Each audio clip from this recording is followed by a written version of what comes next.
kita bisa berkumpul dalam keadaan sehat walafiat untuk sebuah acara yang ada dua acara. Yang pertama adalah tentu hari yang sangat bersejarah bagi sahabat saya Bung Jeremy Huang, yang beliau sekarang memasuki usia 56 tahun ya Bung Jeremy ya. Sebenarnya tanggal 26 Oktober ya. Iya. Tapi karena kan tidak ulang tahun tidak mesti harus berbarengan dengan tanggal kelahirannya. Tapi ini masih bau-bau ya.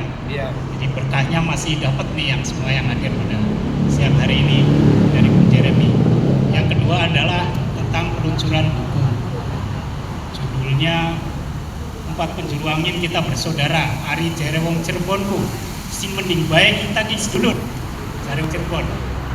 Jadi buku ini kebetulan saya menjadi editor yang merekonstruksi tulisan-tulisan dari Bung Jeremy. Jadi saya rekonstruksi ulang ya Bung Jeremy ya, karena supaya sesuai dengan, supaya enak, ada irama untuk dibaca. Karena tidak hanya suara, tulisan juga punya irama. Kalau tidak ada irama kita membacanya itu agak tercekak-cekak. Nah, bagaimana sebuah tulisan punya irama itu tanggung jawabnya Mas Hakim nih dan teman-teman wartawan, editor yang lainnya. Nah, saya merekonstruksi tulisan-tulisan Jeremy sehingga menjadi punya irama. Kemudian Bung Jeremy ini seperti yang disampaikan oleh Abdul Aja yang Museum Tangerang. Asmi Abu Bakar. Asmi Abu Bakar. Asmi Abu Bakar. Mungkin sebagian ada yang kenal, beliau itu orang Aceh tapi sangat peduli dengan pluralisme terutama budaya Tionghoa. Bahkan beliau mendirikan Museum Tionghoa di Tangerang ya. Nah, Bung Asmi Abu Bakar itu kaget dengan Jeremy. Dia sangat energik. Di tengah kesibukannya yang sedemikian rupa gitu masih bisa menulis, kemudian dikemas menjadi sebuah buku. Di saya itu tulisannya lebih dari 300, masih banyak nih tulisannya. Makanya saya bilang ke Bung Jeremy itu, Bung, kalau ini sukses saya terbitkan yang kedua ya izinnya.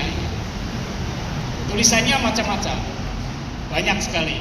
Temanya juga macam-macam. Tetapi ada satu garis merah yang saya tangkap dari beliau adalah semangat bagaimana membangun semacam kebinekaan. Itu rupanya belum selesai nih. Kita punya semboyan Bhinneka Tunggal Ika itu belum selesai. Meskipun ada di lambang Garuda Pancasila, itu menjadi semboyan yang mati. Nah, harus dihidupkan, harus diberi nafas. Salah satunya adalah mengkampanyekan terus-menerus semua hal yang berhubungan dengan konsensus nasional kita. Kita kan konsensus nih melalui Sumpah Pemuda semua, satu bangsa, satu tanah air dan sebagainya. Kita konsensus bahwa semua warga yang ada di Republik ini adalah semua warga bangsa yang memiliki kewajiban dan hak-hak politik, sosial, budaya yang sama. Jadi tidak ada yang membedakan antara satu dengan yang lain. Tidak bisa membuat semacam stereotikal bahwa ini pasti benar, ini salah gitu, enggak. Salah dari individunya. Wong Jawa seperti saya bisa salah, tapi bisa jadi benar.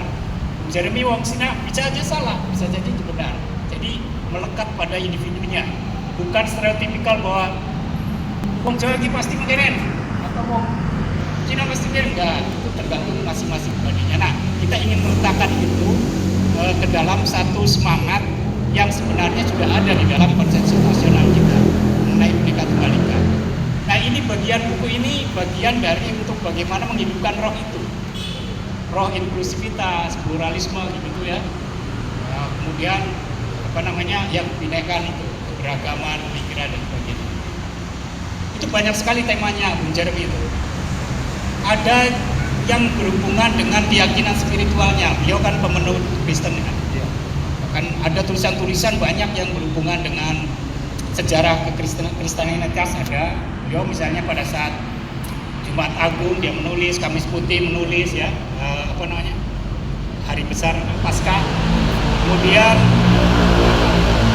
beliau juga membuat semacam sarkas dengan bahasa yang agak sarkas, misalnya tentang pengkhianatan gitu ya. Ada buku tentang Yudas Iskariot tuh, tentang bagaimana dia mengkhianati gitu kan imamnya gitu kan, Yesus gitu ada. Kemudian Yang menarik lagi dari Bung Jeremy seperti yang tadi disampaikan dalam pengantarnya, Bung Jeremy itu di mata saya dia itu arsip hidup tentang kota Cirebon. Nah, saya ingin apa yang ada dalam pikirannya, apa yang dia ingat tentang Cirebon, tempat tongkrongan anak tahun 70-an, tahun 80-an, makanan apa yang disukai anak-anak muda ketika itu, terus tempat-tempat apa yang menarik, diingat, dikemas dalam satu tulisan dan kirim ke saya, nanti saya rekonstruksi. Makanya ada di dalam buku itu tentang yang mungkin kalau Bapak Ibu membaca itu membangkitkan kenangan. Oh iya dulu saya tuh misalnya dulu ada terkenal jamu Nyonya Idep ya, di daerah apa namanya? Pasar Pagi. Kemudian susu sapi di daerah Lawang Gada. Kemudian tentang bagaimana Jogja yang ada di Kartini ya, yang sekarang tutup tuh, Bung Jeremy itu menangis tuh ketika Jogja itu ditutup. Karena dia mempunyai banyak kenangan di situ dan saya yakin ibu-ibu, bapak-bapak juga semuanya punya kenangan dengan Jogja itu. Jadi Jogja itu tidak lagi menjadi ikon industri perdagangan, tetapi juga melebur menjadi semacam kesadaran kultur bagi sebagian masyarakat di kota Cirebon. Itu banyak sekali dan Bung Jeremy itu seorang pendongeng yang bagus sebenarnya. Makanya saya ingin apa yang ada di dalam pikirannya itu, terutama sebenarnya saya banyak diskusi dengan beliau, tulisan apa yang harus dimuat. Nah saya, Bung Jeremy, coba saya ingin semua yang Anda ingat tentang seputar Pagongan, Pekalipan, Pasar Pagi, Pasar Kadoman itu ditulis.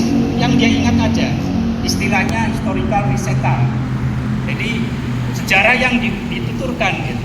Soal benar dan tidaknya itu nomor sekian, tapi ketika dia merasa bahwa itu pengalaman hidupnya, ketika ditulis juga menjadi sebuah sejarah. Nah, hal yang lain saya juga ingin memindahkan, menggeser sedikit gitu ya.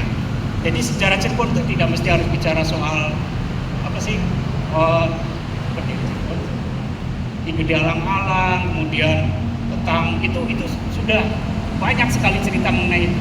Kita ingin ada tulisan-tulisan yang bersifat kontemporer, yang memunculkan tokoh-tokoh yang baru yang lebih dekat dengan kita. Misalnya Ibu Ratna Julitasari itu layak tuh Bung Jeremy ditulis tuh beliau. Seperti kemarin beliau menulis Mus Mualim, kemudian akan menulis Nano Riantiarno, kemudian akan menulis juga tentang Buya Hamka ya. Buya Hamka ternyata memiliki istri yang kedua itu orang kebon bimbing. Beliau itu setiap saat selalu datang ke Cirebon. Dan ketika datang ke Cirebon, masyarakat kota Cirebon menyambut beliau, ya ketua MUI pertama, Buya Hamka. Nah, hal-hal seperti ini yang berserakan seperti ini selama ini ya hanya muncul menjadi ingatan-ingatan saja. Nah, bagaimana yang ingatan itu kita kemas, kemudian kita lembagakan menjadi sebuah buku. Kalau sudah didokumentasikan tuh udah, itu menjadi sejarah. Bukunya Bung Jeremy itu 10 tahun ke depan itu bisa menjadi sejarah bagi yang lain. Jadi sejarah tidak mesti harus masa-masa yang sifatnya glorifikasi gitu. Dulu zaman Sunan ini kita adil makmur gitu. Kita juga nggak pernah ada kajian sosial mengenai apa yang disebut kejayaan dan kemakmuran di era-era itu kan nggak ada. Nah, jadi kita ingin yang lebih konkret saja. Sejarah kontemporer lah, tahun 60-an, 70-an. Bung Jeremy bahkan mau nulis primadona kota Cirebon tahun 30-an ya. Saya senang sekali itu. Gak pernah ada orang kepikiran gitu. Barangkali sejarawan Cirebon juga gak pernah berpikir seperti itu. Padahal itu menarik sekali. Dan itu menjadi sejarah. Ilmu itu kan dihidupkan oleh realitas. Jadi tidak mesti kalau ilmu sejarah ya, sejarah itu bicara seperti sini saja enggak. Yang setiap saat kita menciptakan sejarah. Tinggal bagaimana kita merawat itu, kemudian menjadikan itu menjadi sebuah momen sejarah yang menarik dengan narasi-narasi yang menarik. Nah, saya banyak diskusi dengan beliau. Awalnya sebenarnya iseng beliau tuh, kirim lagi. Saya ini Bung Jeremy luar biasa nih, sehari bisa kirim 5 Bu.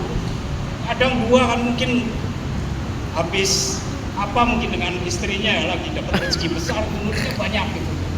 Nah itu biasanya kalau ngirim minggu ini dimuatnya bisa bulan depan, namanya tergantung mood saya juga karena saya merekonstruksi.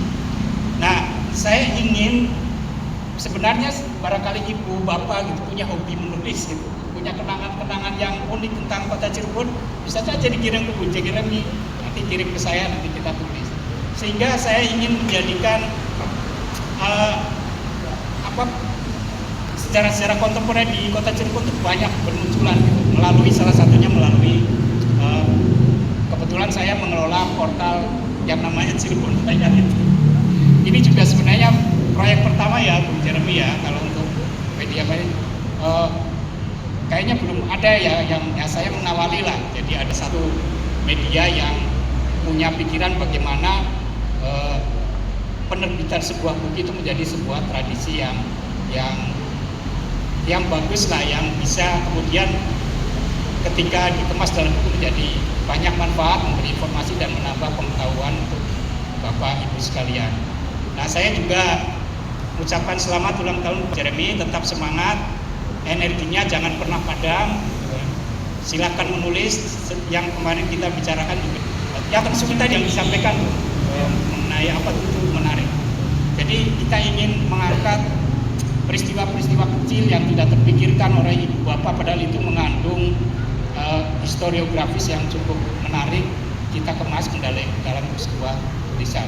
Sekali lagi saya mengucapkan terima kasih kepada Bapak Ibu yang menyempatkan waktu pada hari Minggu ya. Mungkin ini golden time untuk keluarga, tapi masih punya kepedulian untuk menghadiri acara launching buku dan ulang tahun. Sekali lagi saya mengucapkan selamat ulang tahun kepada Bung Jeremy. Dan kita juga tepuk tangan kepada Bung Jeremy atas buku pertamanya, 4 Penjuru Angin Kita Bersaudara. Saya pilih ini dari tulisan Bung Jeremy, bukan dari saya. Tulisan Bung Jeremy tentang makna persaudaraan di mata Konghucu. Tapi itu saya yang ambil. Menurut saya ini akan mencerminkan dari keseluruhan dari isi. Nah, ke depan mungkin saya ingin Bung Jeremy ini, saya memberi tugas kepada Bung Jeremy, saya ingin nanti lahir satu buku lagi yang bernama Kronik Cirebon. Itu peristiwa-peristiwa sejarah kontemporer yang nanti oleh Bung Jeremy ditulis, dikirim ke saya. Nah, bersama saya di sebelah kanan saya ini Mas Hakim Garis. Mungkin Bapak Ibu tidak mengenal namanya atau beberapa, tapi kalau menyebut Mama Ilik ada yang kenal nggak? Pernah kenal nggak nama Mama Ilik? Mungkin masih belum kenal. Nah, beliau ini penulis di Kabar Cirebon dulu ya, atau Mitra Dialog atau PR edisi Cirebon itu kan setiap terbitan ada sudut kecil di halaman 1, namanya Jogregan ya Mas. Jogregan itu banyolan khas Cirebon. Nah, yang menulis adalah beliau. Nah, rupanya beliau itu guru menulisnya Bung Jeremy. Nah, nanti Mas Hakim mau menyampaikan pengalaman perkenalannya dengan Bung Jeremy dan mungkin juga menceritakan sedikit tentang Jogregan ya, yang rencananya juga mau dibukukan nih Jogregan nih. Baik, itu aja dari saya. Terima kasih. Assalamualaikum warahmatullahi wabarakatuh.